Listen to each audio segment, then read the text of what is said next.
यहाँ पे एक विद्युत परिपथ दिखाया गया है जिसमें 3 प्रतिरोध हैं जो समांतर क्रम रूप से जुड़े हैं। किससे? समांतर रूप से जुड़े हैं, यानी कि ये 2 ओम है, 3 ओम है और 4 ओम है। ठीक, ये कैसा जुड़ा है? समांतर रूप से। ठीक, अब यहाँ पे पहला जो प्रतिरोध है, ये दूसरा प्रतिरोध है, ये तीसरा प्रतिरोध है, जिसे हम लिखेंगे भैया R1 बराबर, R1 का मान कितना है? 2 ओम है।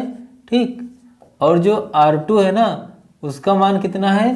3 ओम है। तो यहाँ पे हमें 3 ओम लिख देना है। और जहाँ पे R3 है ना, वो कितना है? 4 ओम है। कितना है? 4 ओम है। अब इस परिपथ को 24 वोल्ट की बैटरी से जोड़ा गया है। किससे? 24 वोल्ट की बैटरी से जोड़ा, यानी विभवांतर यहाँ पे जो विभवांतर है वो कितना है? 24 वोल्ट है। 24 वोल्ट। ठीक, बताना का हमें विद्युत धारा का मान बताना है इसमें, विद्युत धारा का मान बताना है इसमें। तो इसको हम करते हैं भाई।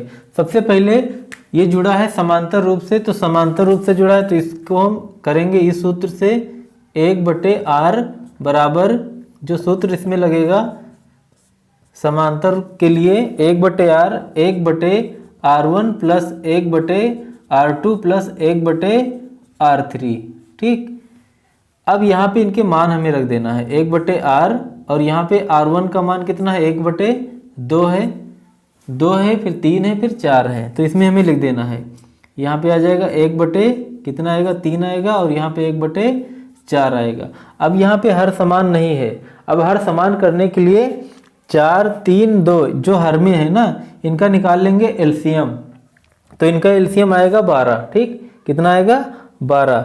4 तियाँ 12, यानी कि ऐसी जो छोटी से छोटी संख्या जिसमें इनको भाग दिया जाए, मतलब उस संख्या को भाग दिया जाए, ठीक, इस संख्या से, तो पूरी तरीके से कट जाए। और संख्या कैसी हो? छोटी से छोटी, तो वही तो होता है एलसीएम, लासा। तो यहाँ पे 2 छंग 12, 3 चौक 12 और 4 तियाँ 12, यानी कि जो 12 ही सबसे छोटी संख्या है जो इनसे कट जाएगी। अब यहाँ पे हमें लिखना का है भाई 1/R बराबर 1/2, और यहाँ पे 12 में दिखाना है, तो यहाँ पे 2 × 6 और यहाँ पे 6 आ जाएगा, और यहाँ पे प्लस, यहाँ पे आएगा 1/3 और गुणे यहाँ पे 3 चौक 12 यानी 4, और यहाँ पे गुणे कितना आएगा? 4 आएगा। कितना आएगा?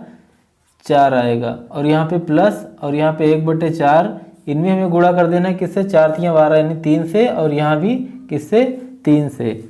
अब यहाँ पे 1/R बराबर 6 एकम 6 और प्लस 4 एकम 4 और प्लस 3 एकम 3, और बटे यहाँ पे हर तो समान है तो एक बार हमें लिख देना है। अब यहाँ पे 1/R बराबर 4 3 7 7 6 13, यानी कि 13/12, 13/12, 12 एकम 12 और R का गुणा 13 से। ठीक, तो इसका मतलब हुआ भैया R बराबर 12/13। ठीक, R बराबर 12/13।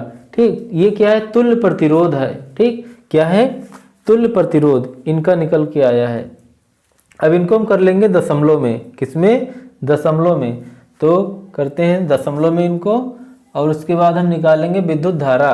ठीक, तो यहाँ पे भैया यहाँ पे 13 आएगा, यहाँ पे आएगा 12। अब यहाँ पे भैया 12 है, यहाँ पे 13 है, ये छोटी संख्या है, तो यहाँ पे भैया 0 दशमलव लगाना है, यहाँ पे 0 बढ़ जाएगा। अब 13 का पहाड़ा कि 120 से ज़्यादा ना हो, तो यहाँ पे 13 9 117। ठीक, तो यहाँ पे आ जाएगा 117। कितना आएगा? इसमें 3 आएगा। ठीक, अब दशमलव लगा है, यहाँ पे 0 हो जाएगा, यानी कि 30 आया।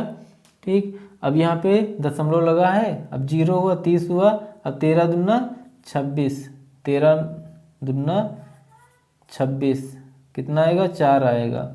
दशमलव लगा है, 0 हो जाएगा, 40 हो जाएगा, और 13 3 39। ठीक, 0.923, यहाँ पे 0.923 ओम ये आया। ठीक, अब यहाँ पे जो तुल्य प्रतिरोध है 0.923 ओम। ठीक, अब हमें बताना है विद्युत धारा। ये जो परिपथ है इसमें विद्युत धारा कितनी बह रही है ये बताना है हमें। ठीक, तो यहाँ पे जो सूत्र होता है विद्युत धारा के लिए V/R, तो यहाँ पे I बराबर V का मान कितना है, यानी कि जो बैटरी का मान कितना है, यहाँ पे वोल्ट कितना है, इसमें 24 वोल्ट है, और R का जो मान कितना है वो कितना है 0.923। ठीक, अब जब इनको भाग करेंगे ना, तो यहाँ पे जो विद्युत धारा का मान आता है वो लगभग 26 एम्पियर आता है। ठीक, विद्युत धारा का जो मान आता है कितना, 26 एम्पियर। ये आंसर हो इनका।